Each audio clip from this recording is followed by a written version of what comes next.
Maju.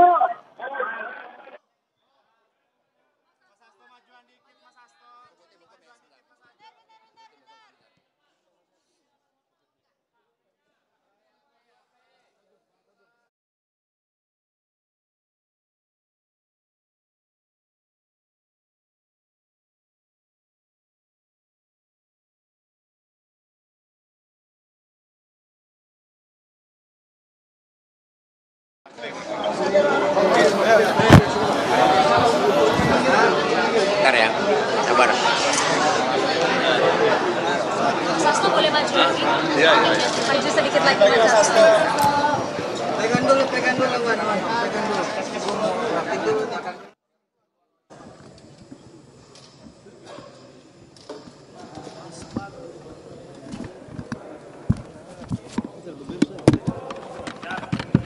Mas kan turun bentar.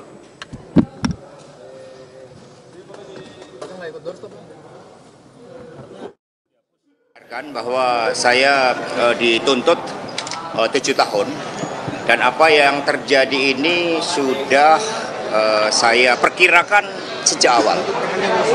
Ketika saya memilih suatu sikap politik untuk memperjuangkan nilai-nilai dan demokrasi, memperjuangkan hak kedaulatan rakyat, memperjuangkan pemilu yang jujur dan adil, serta memperjuangkan supremasi hukum, agar hukum tidak digunakan sebagai alat kekuasaan.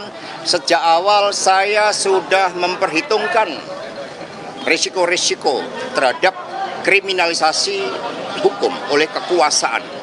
Meskipun hal tersebut tadi tidak diakui, tetapi fakta-fakta menunjukkan bahwa dari suara-suara civil society menunjukkan mereka yang kritis saat itu memang ada suatu tekanan dengan menggunakan hukum sebagai alat kekuasaan. Ketika pertama kali saya datang dan mendengar informasi bahwa ada suatu kriminalisasi melalui proses daur ulang yang ditujukan atas perkara yang sudah inkrah ini terhadap saya, maka sejak awal saya mengatakan bahwa saya akan menghadapi segala sesuatunya dengan kepala tegak. Karena kebenaran adalah kebenaran dan tidak ada motif. Sejak awal terbukti dari keterangan-keterangan saksi di persidangan ini maupun di dalam persidangan pada tahun 2020 terkait dengan keterlibatan saya. Selanjutnya hal-hal yang detail akan disampaikan oleh para penasihat hukum dan kepada seluruh jajaran kader anggota simpatisan PD Perjuangan untuk tetap tenang, percaya pada hukum meskipun hukum sering diintervensi oleh kekuasaan. Percayalah bahwa kebenaran akan menang dan sikap yang saya lakukan sejak awal sudah saya kalkulasi risiko politiknya.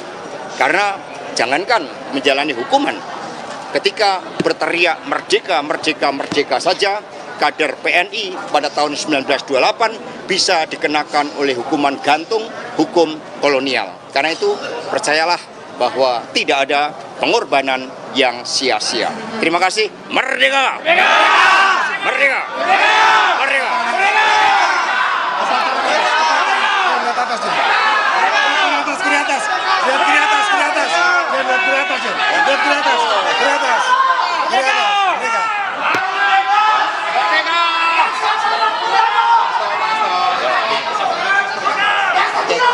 Untuk melawan pledoi seperti apa Mas Hasto? Terima kasih kepada seluruh penasihat hukum yang luar biasa. Pledoi gimana Mas Hasto? Pledoi nanti dipersiapkan dan buat saya udah 80%, tinggal menyesuaikan dengan tuntutan JPU hari ini. Poin apa saja Mas Hasto yang akan menjadi pembelaan Mas Hasto? Oke, saudara-saudara sekalian, ini saya hanya menambahkan saja.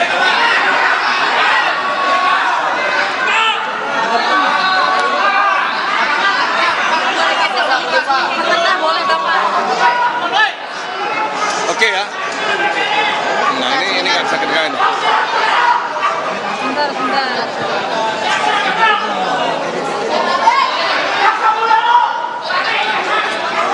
Udah bisa ya? Oke. Saya datang sebetulnya untuk mendengarkan tuntutan bebas. Bukan 7 tahun. Karena jaksa penuntut umum pada dasarnya menurut hukum bisa meminta terdakwa untuk dibebaskan. Karena tidak ada alat bukti yang cukup untuk menghukum saudara Hasto Kristianto. Tadi saya mencatat cukup banyak selama sidang. Kita mengetahui bahwa dalam hukum ya, beban pembuktian itu penting. Siapa yang mendalilkan, dia yang mesti membuktikan. Nah, jaksa penuntut umum mesti membuktikan apa yang dia dalilkan. Dua hal. Satu, obstruction of justice. Kedua, tindak pidana suap. Nah, kita mendengarkan dengan teliti dan seksama bahwa uraian mengenai obstruction of justice itu sama sekali ya, tidak punya dasar yang kuat. Tidak ada bukti-bukti yang kuat. Sehingga ini seperti omon-omon gitu. Omon-omon yang dilakukan oleh jaksa penuntut umum tanpa mempertimbangkan bukti-bukti yang ada. Dan saya mendengar dari teman-teman kuasa hukum yang lain bahwa semua itu sudah dibantah dan semua itu juga seperti sebuah rekayasa. Nah, kemudian suap. Ini kan seperti menegakkan benang basah. Ini perkara tahun 2019, 2020. Perkara ini kan sudah selesai. Hasto sama sekali tidak terlibat sama sekali dalam suap ini. Nah, ini yang saya sebut menegakkan benang basah. Tidak ada bukti ya, yang bisa dijadikan sebagai alasan untuk menghukum Hasto. Nah, tadi disebutkan beberapa angka, tapi biar Pak Magdir nanti Pak Febri yang akan menjelaskan itu. Tapi menurut saya tidak ada bukti apapun yang convincing yang bisa dijadikan sebagai alasan untuk menghukum saudara Hasto. Nah, buat saya pengadilan ini adalah miscarriage of justice. Peradilan sesat. Kenapa saya katakan peradilan sesat? Karena kalau Anda melihat persidangan yang ada, di mana di dunia ini penyidik itu bisa menjadi saksi? Di mana di dunia ini ada penyidik menjadi saksi? Menjadi ahli. Menurut saya ini tragedi hukum, tragedi keadilan di Indonesia. Tidak boleh ada penyidik menjadi saksi. Ini ada conflict of interest, benturan kepentingan. Nah, benturan kepentingan inilah yang tidak dipahami oleh kejaksaan, ya, oleh jaksa penuntut umum. Seharusnya mereka itu tidak boleh sama sekali ditampilkan, ya, kalau kita ingin bicara mengenai keadilan. Nah, tapi celakanya majelis hakim itu kan membolehkan. Ya. Nah, mudah-mudahan ya majelis hakim bisa mengkoreksi ya, hal ini dalam putusannya. Karena saya tetap punya pengharapan bahwa pengadilan adalah tempat untuk mendapatkan keadilan. Angka 7 tahun itu angka yang sangat tinggi, ya. Tidak pantas dan tidak ada dasarnya sama sekali untuk dituntut kepada saudara Hasto Kristianto. Nah, saya jadi ingat apa yang dikatakan di luar negeri, ya, atau di Australia misalnya. Ini pengadilan disebut sebagai pengadilan kanguru, ya, kanguru court. Pengadilan yang penuh dengan bias, pengadilan yang penuh dengan abuse of power dan rekayasa. Dan inilah yang terjadi gitu. Nah, Indonesia ini dilihat oleh dunia. Indonesia ini akan masuk ke OECD. Indonesia tidak akan bisa masuk ke OECD kalau pengadilannya seperti ini. Kalau pengadilannya tidak dibenahi. Dan menurut saya, ini adalah contoh kasus yang sangat menciderai nama baik ya, reputasi hukum Indonesia. Nah, jadi saudara-saudara, nilai titik itu bisa merusak semuanya. Ya. Saya tidak punya catatan lain, mungkin nanti Pak Magdir ya. Tapi saya hanya ingin menambah satu soal saja. Ada buku yang ditulis oleh Sebastian Pompe, ya, orang Belanda, yang judul bukunya itu The Collapse of Supreme Court, ya, runtuhnya Mahkamah Agung. Nah, ini adalah bagian dari runtuhnya Mahkamah Agung, ya, runtuhnya pengadilan di Indonesia. Jadi kita mengulangi sejarah ini. Dulu dikatakan itu runtuhnya Mahkamah Agung ketika zamannya Orde Baru, tapi sekarang ini kita mulai kembali melihat fenomena yang sama, The Collapse of Supreme Court, dan ini adalah salah satu contoh. Kalau pengadilan tidak tegas dalam membuat keputusan, menurut saya the collapse itu adalah soal waktu, bukan soal kapan. Ya, terima kasih. Baik, saya sedikit Pak. Silakan. Teman-teman, persidangan hari ini memperlihatkan bahwa tuntutan yang disampaikan oleh jaksa penuntut umum ini tidak berdasar, tidak logis, karena tidak sesuai dengan fakta-fakta persidangan.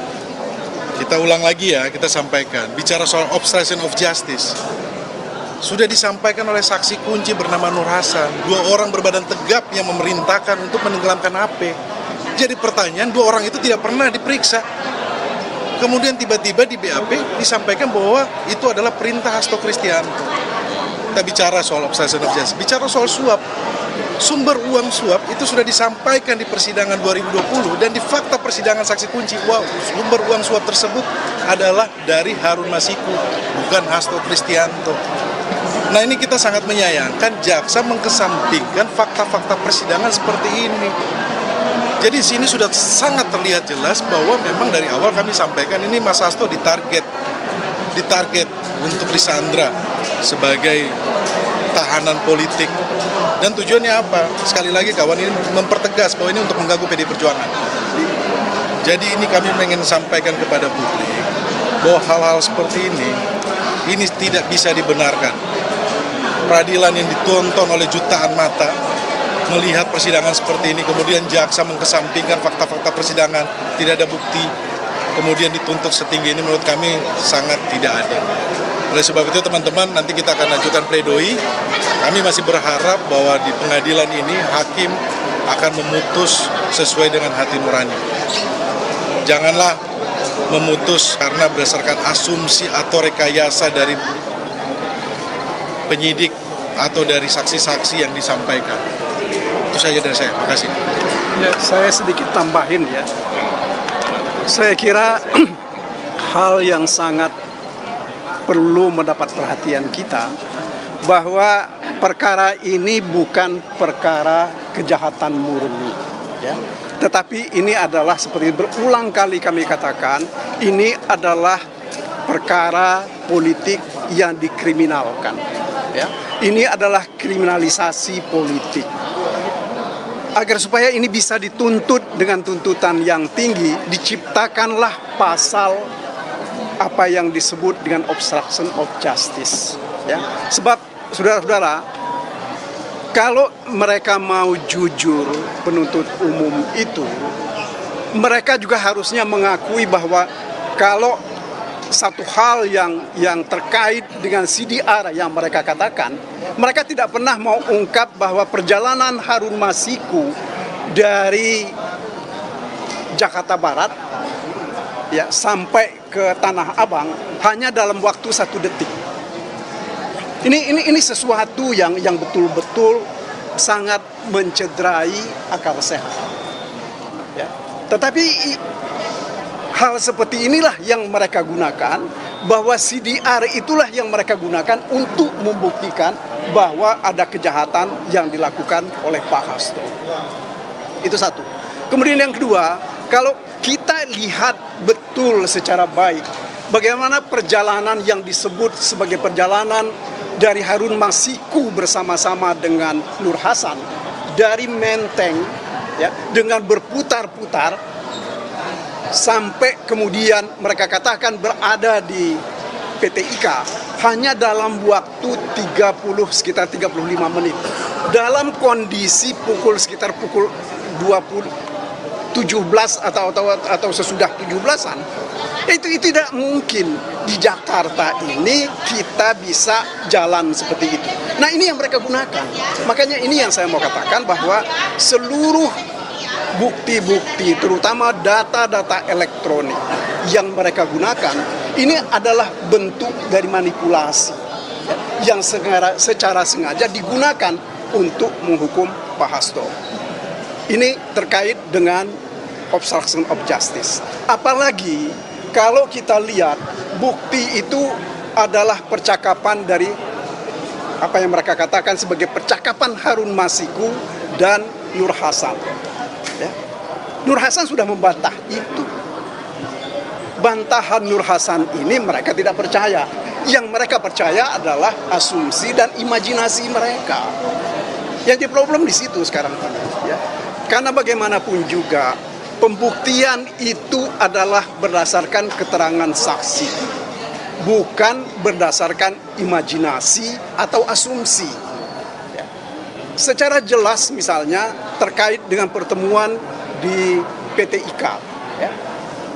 Penyidik penyelidik ketika itu tidak bertemu dengan siapapun. Mereka hanya mengatakan bahwa mereka ke BTIK karena mengikuti jejak digital, ya, bahwa handphone itu ada di sana. Tetapi bagaimana kita bisa membuktikan bahwa memang betul ada di situ? Mereka kan nggak pernah tunjukkan buktinya. Apalagi seperti saya katakan tadi, begitu banyak kesalahan-kesalahan dari catatan CDR yang mereka tunjukkan sebagaimana diterangkan oleh ahli yang mereka hadirkan sendiri. Ya. Kemudian yang kedua mengenai keterangan Kusnadi. Ini saya kira bisa kita perdebatkan panjang. Tapi satu hal saya kira ya, yang penting adalah mengenai handphone yang disita dari Kusnadi. Kan tidak ada mengatakan percakapan bahwa yang dilarung itu adalah handphone, tetapi adalah pakaian. Nah, kalau orang-orang yang bersaksi ini tidak mereka mau percaya, ya, siapa yang mereka mau percaya selain diri mereka sendiri? Makanya karena mereka tidak percaya dengan orang, dihadirkanlah saksi, penyidik, dan penyelidik. Karena mereka nggak punya bukti. Ya. Jadi saya kira ini makanya kalau terkait dengan dakwaan atau pembuktian terhadap obstruction of justice, ini bagi kami ya, ini sesuatu yang sangat memalukan. Tidak sepatutnya mereka tuntut. Begitu juga terkait dengan dakwaan suap. Yang jadi pertanyaan kita sekarang ini, mengapa Doni Tri Istiqomah baru dijadikan tersangka dikaitkan dengan Hasto sekarang? Padahal 2019 ya, dia tanggal 8 Januari 2020 Doni Istiqomah itu sudah ditangkap bersama-sama dengan Saiful Bahri, bersama Tio, dan juga bersama dengan Wahyu Setiawan. Tetapi kemudian dia dilepas. Apa maksudnya ini? Ya, pasti ada sesuatu yang mereka kehendaki, ada sesuatu yang disembunyikan, ya, yaitu bagaimana caranya menjerat Mas Hasto. Nah, lebih lagi, saudara-saudara, kalau kita ikuti bagaimana proses Mas Hasto jadi tersangka, mulai dari 13 Desember 2024, dia dihubungi orang meminta dia mundur dari jabatan sebagai sekjen. Kalau tidak mundur, dia akan dipidanakan. Itu yang pertama. Kemudian yang kedua, jangan memecat Jokowi. Ya. Kalau itu dua hal ini dilakukan oleh Hasto, maka dia akan dipidanakan.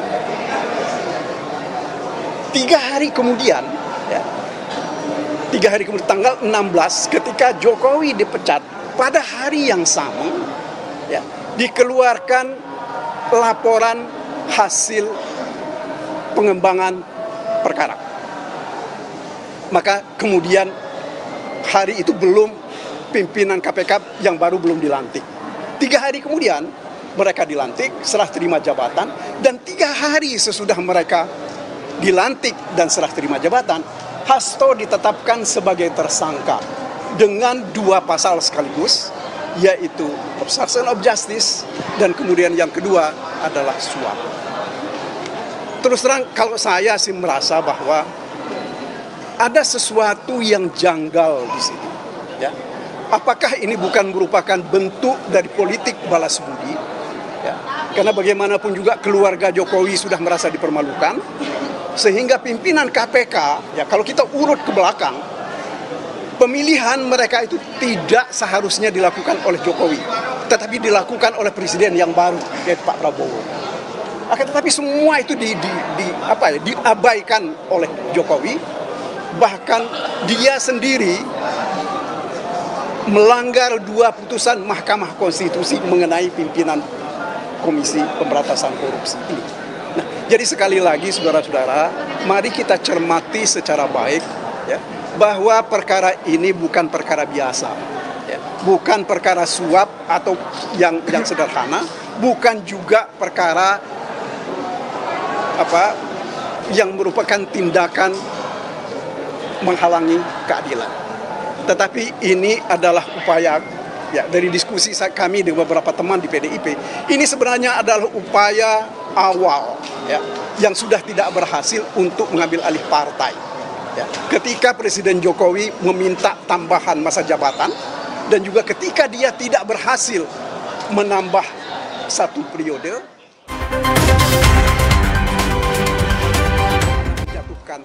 partai, terutama menjatuhkan Hasto, karena dialah yang dianggap sebagai batu sandung ya, dari kegiatan-kegiatan atau permintaan-permintaan dari Jokowi dan seterusnya. Saya kira begitu yang bisa kami sampaikan.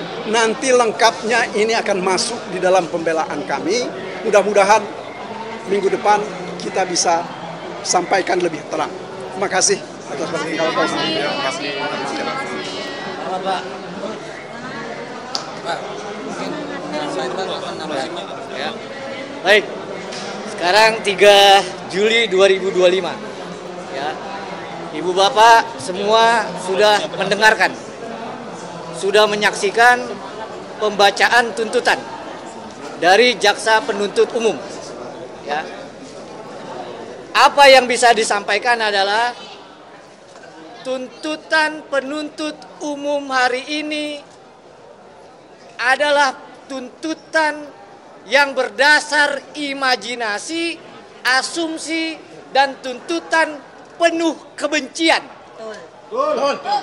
Ya. Sejak awal kami sudah sampaikan, kalau perkara suap mau dibuktikan itu sangat sulit tuh. Yang pertama karena pernah disidangkan pada tahun 2020. Yang kedua secara logika tidak masuk akal. Apa maksudnya? Apa masuk akal seorang sekretaris jenderal menalangi uang untuk seorang calon? Masuk akal nggak? Tidak. Hah? Tidak. Pernah ada seorang sekretaris jenderal partai nalangin duit? Nggak masuk akal secara logika. Ya. Karena kesulitan untuk membuktikan perkara suap, maka masuk pasal 21.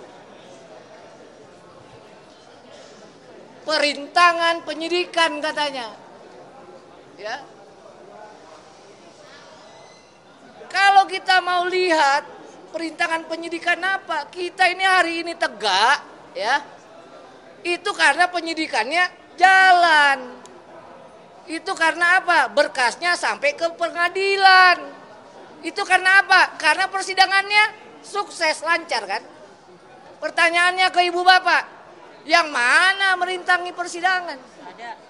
Yang mana yang merintangi penuntutan? Tidak ada. Apalagi yang mana merintangi penyidikan. Ya.